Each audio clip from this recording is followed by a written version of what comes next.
ఏ పరిస్థితి ఏమైనా స్తోత్రం, ఒకటే తీర్మానం, యెహోవా దయాళుడు, ఆయన కృప నిరంతరం ఉండును. ఈ వర్డ్ కన్ఫర్స్ చేస్తూ ఉండాలి. యెహోవా దయాళుడు, ఆయన కృప నిరంతరం ఉండును.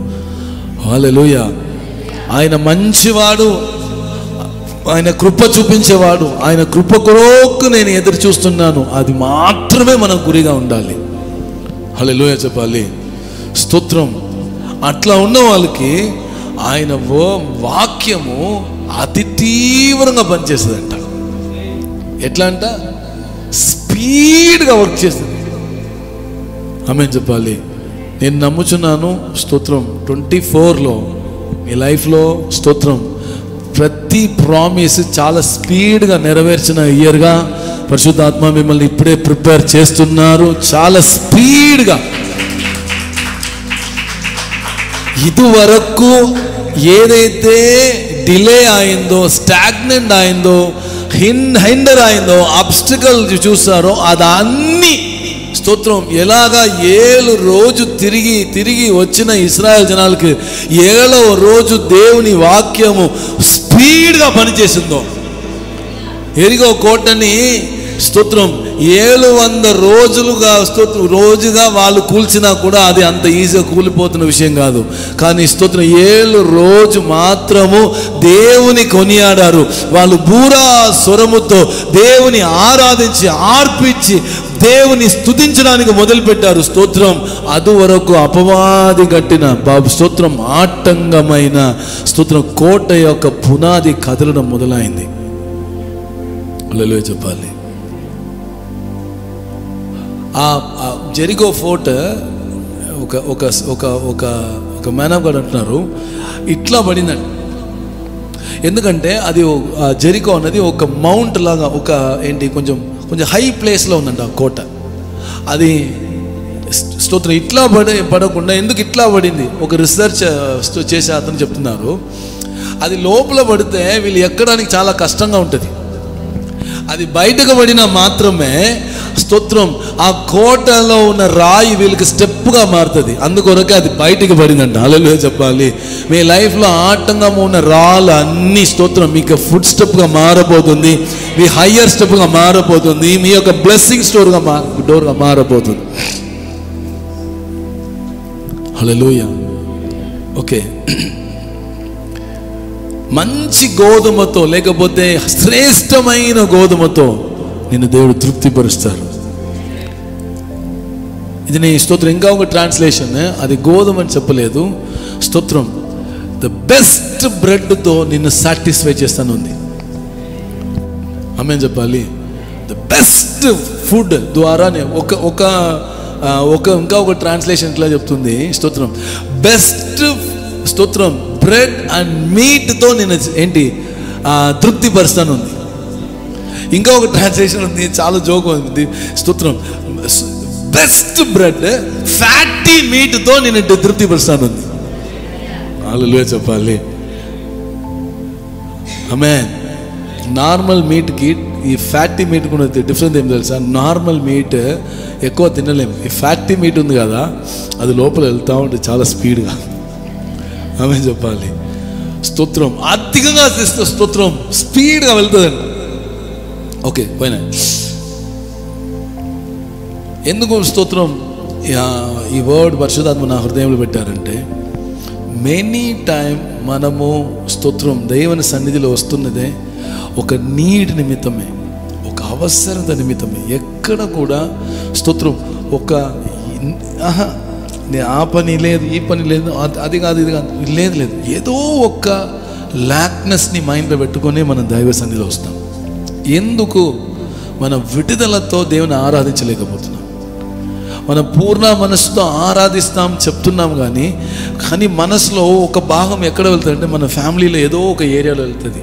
అక్కడ కరెక్ట్ లేదు, ఇక్కడ ప్రాబ్లం, ఇక్కడ స్తోత్రం లాక్నెస్, ఇక్కడ సిక్నెస్, ఇక్కడ ఫినాన్షియల్ వీక్నెస్, ఇక్కడ జాబ్ ప్రాబ్లం, ఇక్కడ సాల్వేషన్ లేదు, ఇక్కడ క్యారెక్టర్ ప్రాబ్లం, ఇక్కడ బిజినెస్ ప్రాబ్లం, అక్కడ రెస్పాన్సిబిలిటీ, స్తోత్రం చిల్డ్రన్స్ లైఫ్, ఎడ్యుకేషన్, సొసైటీ, స్తోత్రం రిలేటివ్స్, వాళ్ళు మాట వీళ్ళు మాట, ఏదో ఒకటి మన మనసులో స్తోత్రం అది ఒక పెద్ద స్పేస్ని ఏం చేస్తుందంటే పొసెస్ చేసుకుంది. అది నిమిత్తము స్తోత్రం మనము విడుదలతో దేవుని ఆరాధించలేకపోతున్నాం, లేకపోతే పూర్ణ హృదయం దేవునికి సమర్పించలేకపోతున్నాం. ఆమె చెప్పాలి. ఇక్కడ స్తోత్రం పరిశుద్ధాత్మ రాసి ఉన్నారు, స్తోత్రం నేను నిన్ను శ్రేష్టమైన ఆహారాన్ని తృప్తిపరచబోతున్నాను. సాటిస్ఫాక్షన్ మీనింగ్ స్తోత్రం ఇంకా ఒక అవసరత నాకు లేదు అన్న స్థితి. ఆమె చెప్పాలి. సంపూర్ణ స్థితి, పరిపూర్ణ స్థితి, నిండిన స్థితి, అవసరత లేని స్థితి. హల్లెలూయా చెప్పాలి. స్తోత్రం మనకి స్తోత్రం ఇవ్వబోతున్నారు అన్న విషయము స్తోత్రం అది అబద్ధమైపోతుంది. మీరు మీ యొక్క ఆత్మీయ స్థితిలో పరిపూర్ణంగానే ఉన్నారు.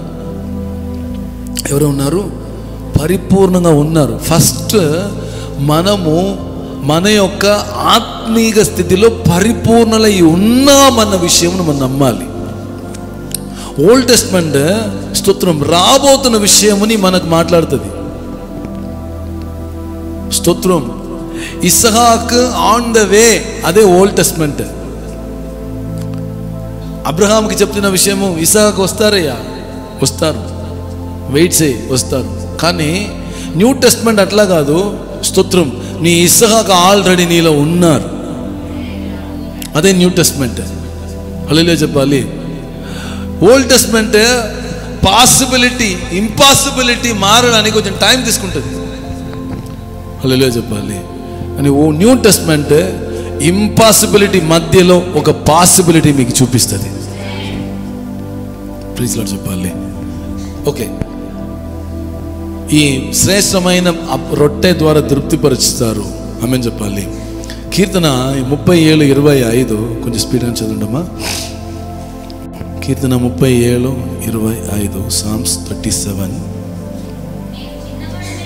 నేను చిన్నవాడే ఉంటుని, ఇప్పుడు ముసలివాడే ఉన్నాను, ఆయనను నీతిమంతులు విడువబడిన కానీ వాడి సంతానం భిక్షమెత్తుట కానీ నేను చూచి ఉండలేదు. వావ్, ఎంత పెద్ద స్టేట్మెంట్ చూడండి. అందరూ చెప్పండి, నీతిమంతుడు, నీతిమంతుడు సంతతి. ఆమేన్ చెప్పాలి. స్తోత్రం. ఓల్డ్ టెస్ట్మెంట్లో ఒక వ్యక్తి యొక్క పర్సనల్ బిహేవియర్ ద్వారా ఆ వ్యక్తి రైచస్. న్యూ టెస్ట్మెంట్ స్తోత్రం క్రైస్ట్ ఈజ్ అవర్ రైచస్. ఏ రైచస్? గ్రేట్ రైచస్ చెప్పండి. Human righteous or Christ righteous? దావీదు చెప్తున్నారు, హ్యూమన్ రైచస్ లో జీవించేవాడే ఏం చేయలేదు, విడువబడలేదు. హ్యూమన్ రైచస్నెస్ లో జీవించేవారు యొక్క సందదియే ఏం చేయలేదంట, రొట్టె కొరకు భిక్షమెత్తలేదు, అవసరతో జీవించలేదు, వాళ్ళ దారిద్రం చూడలేదంటే క్రైస్ట్ రైచస్ లో జీవిస్తున్న నేను మీరు ఎట్లాయా విడువబడతాము? ప్రైజ్ లార్డ్ చెప్పాలి. క్రిస్టియన్ బ్లాక్ మెయిలింగ్ ఏం తెలుసా? యేసయ్య రాబోతున్నారు, చాలా త్వరగా రాబోతున్నారు, నేను వదిలిపెట్టి వెళ్తే ఏం చేయబోతావు? పక్కన అడగండి, యేసయ్య రాకుండా ఎడుక ఎత్తబెడతారా? సీక్రెట్గా వచ్చి తీసుకొని వెళ్ళిపోతారంట. ఆమేన్ చెప్పాలి. ఒక్కరిని చేయి వదిలేస్తారంట. ఒక లెఫ్ట్ బిహైండ్ అని ఒక మూవీ, దాంట్లో అందరు చర్చిలో ఉంటారు, చాలామంది చర్చిలో కూర్చుంటారు. సడన్గా చూస్తే క్లాత్స్ బైబిల్ మాత్రం అక్కడ ఉంటుంది. సడన్గా కొందరు మాత్రం కొట్టుకుంటారు అయ్యో అని చెప్పి. మనకి ఏం వస్తుందంటే, మనం వెళ్తున్న చర్చిలో మమ్మల్ని తీసుకుంటారా లేకపోతే వదిలిపెడతారా? నిజంగా నేను ఆలోచించా. ఆమె చెప్పాలి. ఆ మూవీ చూసినప్పుడు యేసయ్యా నన్ను వదిలిపెడితే ఏమి. ఒకరోజు ఎమర్జెన్సీ ప్రేయర్ వచ్చింది నాకు. ఒకరోజు అడవిలో మా విలేజ్లో పరిచర్యకు వెళ్తున్నప్పుడు ఒక రివర్ క్రాస్ అవ్వాలి. క్రాస్ అవుతున్నప్పుడు కింద స్టోన్ ఉంటుంది కాబట్టి చాలా స్లిప్ అవుతుంది, చాలా స్మూత్ స్టోన్. పక్కన చూస్తే పెద్ద వాటర్ ఫాల్, అది ఒక 150 ఫుట్ వాటర్ ఫాల్. మధ్యలో ఎక్కడ మనము చేయి పట్టుకోవడానికి లేదు, అన్ని రాక్సే, ఎక్కడ మనము గ్రిప్ ఉండదు. వన్స్ స్లిప్ అవుతే ఆమెన్. అట్లా నాకు స్లిప్ అయిపోయింది వాటర్ ప్రెషర్కి. సడన్గా ఒక ప్రేయర్ వచ్చింది, ప్రభువా నేను ఎరగకుండా చేసిన పాపం అన్నీ క్షమించుతే. హల్లెలూయా చెప్పాలి. అప్పుడు నా వెనక వచ్చిన ఒక అతను గట్టిగా పట్టుకుని లాగి సైడ్లో పడేసి చెప్పారు, నీ ఎరగలేకపోయినా నీ పోవు రా అని చెప్పి తీసుకెళ్ళారు. అట్లా ఒక ప్రేయర్ వచ్చింది. ఎందుకంటే ఆల్వేస్ స్తోత్రం ఏంటి, స్కేరీ మైండ్. చర్చ్లో ఆయన శరీరంలో మనం ఉన్నాము, క్రీస్తులో ఉన్నాము, క్రీస్తు మన యొక్క జ్ఞానము, ఆయన మన పరిశుద్ధత, ఆయన మన నీతి, ఆయననే మన విమోక్షణమైతే అని మన వాక్యం వింటే స్తోత్రం ఇట్లా వరల్డ్ నుండి ఇట్లా అక్కడక్కడ ఒక ఇన్ఫర్మేషన్ వస్తుంది. హల్లెలూయా చెప్పాలి. స్తోత్రం. ఈ థియాలజీ ఉంది కదా, చాలా డేంజర్ థియాలజీ. ఈ థియాలజీ ఏం చేస్తారంటే రీసెర్చ్ చేశారంట. ఎక్కడ ఎర్ర సముద్రం రీసెర్చ్ చేస్తే అట్లా వాళ్ళు చూపిస్తున్న ఒక మోసే ఒక పిల్లర్ కట్టారు, ఇప్పుడు కూడా ఉంది, ఈజిప్ట్ సైడ్లో ఉంది. అట్లంటే ఇట్లా రైట్ సైడ్లో అట్లా తిరిగి అట్లా వెళ్తే కొంచెం ఇసుక ఉంటుందంట. ఏముంటుందంట? ఇసుక ఉంటుందంట. ఆ ఇసుక కొంచెం హై ప్లేస్ ఏమైందంట, అలలు వచ్చి ఏమైందంటే కొంచెం హైట్ వచ్చేసింది. అదిలోనే ఈ జనాలు నడిచి వెళ్ళి క్రాస్ చేశారని చెప్పి ఒక రీసెర్చ్ చెప్పారు. ఆమె చెప్పాలి. నాకున్న క్వశ్చన్, స్తోత్రం మంచిదే, ఆ హై ప్లేస్లోనే ఏం చేసేసారు, నడిచి వెళ్ళారు. కానీ వెనక వచ్చిన ఫరో కాలు పాదం అలా కొలత ఉన్న నీళ్ళు మునిగిపోయారు. చూడు, ఆమె చెప్పాలి. వీళ్ళు ఏమన్నారంటే, వీళ్ళు అట్లానే క్రాస్ అయ్యారు కదా, అది నేను నమ్ముతున్నానంట. నమ్ము, ఓకే. కానీ ఎట్లా అయ్యా, 6-7 అడుగులు హైట్లో ఉన్న గుర్రము, వాళ్ళ ఉన్న వీరులు, వాళ్ళ రథం అన్నీ ఎంత నీళ్ళ మునిగిపోయిందంట. ఇంకా ఒకటి బైబిల్ చెప్తుంది, వాళ్ళ కాళ్ళు నీళ్ళు తడవలే, ఎండిన దారిలో వెళ్ళారంట. డ్రైడ్ స్తోత్రం ల్యాండ్, అది ఏంటి, రోడ్ అంట. ఆమె చెప్పాలి. థియాలజీ ఎప్పుడు మనకి ఇట్లానే నేర్పిస్తుంది. ప్రైజ్ లార్డ్ చెప్పాలి. 5,000 మంది రొట్టెకి వేసే ఇచ్చారు కదా, 5,000 మందికి రొట్టె. అది ఇచ్చేదంటే అందరూ కొంచెం కొంచెం తీసుకుని ఒకటే చోట్ల పెట్టారంట. పెట్టి తర్వాత ఇచ్చారంట. హల్లెలూయా చెప్పాలి. ఇప్పుడు నా ప్రశ్న ఏమంటే, ఓకే యేసయ్య 5,000 రొట్టెని ఏం చేయలేదు, మల్టిపుల్ చేయలేదు, కానీ 5,000 మందికి ఉన్న మనస్సును యేసయ్య మార్చారు కదా, అది పెద్ద అద్భుతం కదా అయ్యా. ఆమేన్ చెప్పాలి. ఏంటి, ఇంగ్లాండ్లో ఒక చోట్లో ఒక కాన్ఫరెన్స్ అంట. ఒక అతను వచ్చి ఏం చేశారంటే, ఒక గ్లాస్ పాట్లో తీసుకుని వచ్చి, జీసస్ ఎట్లా మిరక్కల్ చేశారు చూడు, ఆయన వాటర్ని ఎట్లా వైన్గా మార్చారని చెప్పి ఏదో ఒక వస్తువుని పెడితే కలర్ చేంజ్ అయిపోయిందంట. వెనక్క నుండి ఒక పాస్టర్ పరిగెత్తి వచ్చారంట, తాగి చూడ. మార్నింగ్ ఇచ్చిన వైన్ కంటే ఈవినింగ్ ఇచ్చిన వైన్ చాలా టేస్ట్గా ఉంది, ఈ నీళ్ళు ఏ టేస్ట్ ఉంది చెప్తే. ఆమేన్ చెప్పాలి. ఇదే థియాలజీ. థియాలజీ మనకి ఎట్లా నేర్పిస్తుందంటే, స్తోత్రం అద్భుతములని ఒక మ్యాజిక్తో కంపేర్ చేస్తుంది. Miracle is not a magic. ఏంటి, స్టాటిక్స్ కాదు.